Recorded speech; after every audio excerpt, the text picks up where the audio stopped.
পিছনের যে এসি দেখা যাচ্ছে না, এটা চালানো শিখতে গিয়া আমাদের বাংলাদেশের আই লাভ ইউ 8 জন সরকারি কর্মকর্তা যুক্তরাষ্ট্রে সফরে যাইতেছে।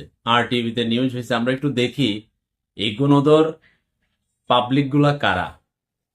আর টিভির 10ই মার্চের রিপোর্ট, তাদের যুক্তরাষ্ট্রে যাওয়ার সিদ্ধান্ত চূড়ান্ত হয়েছে 15ই মার্চ।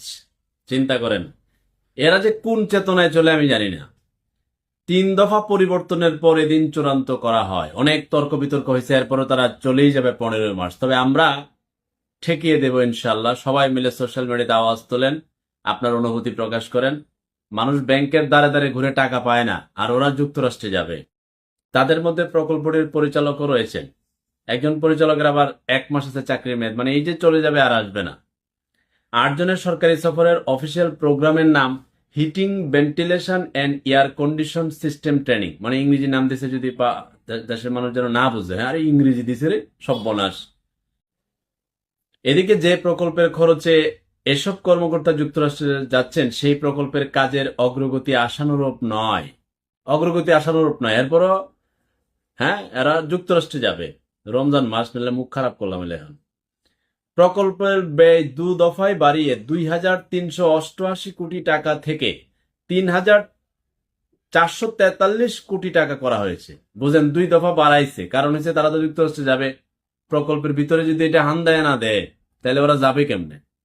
বাড়াইছে 2,388 কোটি টাকার থেকে 3,443 কোটি টাকা করছে। অন্যদিকে যে HVAC সিস্টেম সম্পর্কে প্রশিক্ষণ নিতে কর্মকর্তারা যুক্তরাষ্ট্র যাচ্ছেন, IMEDর প্রতিবেদনে বলা হয়েছে সেই সিস্টেমের কাজ রয়েছে শেষ পর্যায়ে। এর বাইরে গণপূর্ত অধিদপ্তর, এটা গণপূর্ত অধিদপ্তর ধরেন, গণপূর্ত অধিদপ্তর বলেন, অতিরিক্ত প্রধান প্রকৌশলী আশরাফুল হক এই সফরে গেলেও তার চাকরির মেয়াদ কয়েক মাসের মধ্যে শেষ হবে। আচ্ছা, এছাড়া যেসব কর্মকর্তা যুক্তরাষ্ট্রে যাচ্ছেন তারা কেউই সরাসরি হাসপাতাল নির্মাণ কাজের সঙ্গে সম্পৃক্ত নন। টাউট বাটপার আর কি, বুঝেন নাই? এমনকি নির্মাণ পরবর্তী রক্ষণাবেক্ষণেও তাদের সম্পৃক্ততা থাকার সুযোগ নেই। তো আরামিরা, তোরা যাবি কেন তাহলে? আশা করি সরকারি 15 মার্চের এই এসি শিকার কার্যক্রমের এই হারামিরারে আপনারা আটকাবেন। ওরা যাইতে পারবে না। কেমনে যাবে? মানুষ ব্যাংকের দ্বারা দ্বারা ঘুরতেছে, 75 লাখ আমানতকারী, টাকা পায় না। আরে হারামিরা যাবে এসি শিকার জন্য, এসি চালানোর জন্য তোরা যাবি যুক্তরাষ্ট্রে? দেশটারে মানে আমলারা এমন পুংডা, সরকারের গুনার টাইমই নেই। ওরা বলে কি জানেন, যখন যে সরকার আসবে তার আদর্শে সে চলে, ওর পাঁচ হাড়ি মাড়ি শেষ করি বেলায়। হারামিরা কোনো দল করে না তো, ওরা যে দল সরকারি থাকে ওরে লেলায়া, ওইটাই ইউনুস থাকুক আর আগের সরকার থাকুক আর এখনের সরকার থাকুক। এরপরও এসব কর্মকর্তা সফরে যাচ্ছেন, তাই বিষয়টি নিয়ে প্রশ্ন দেখা দিয়েছে না।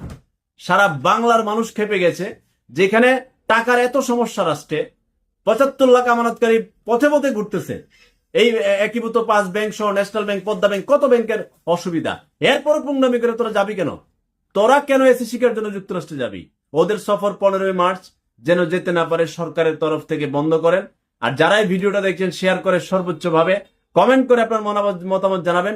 বাংলাদেশের টাকা এত মাগনা পাইছিস নাকি তোরা এসি শিকার জন্য যাবি? হারামি এসি চালাইতে পারস না? এসি তো বড় যে কেউ চালাইতে পারে, তোরা যাবি কেন যুক্তরাষ্ট্রে ট্রেনিং করতে? তো আশা করি সফর বাতিল করবেন। সবাই ভালো থাকুন।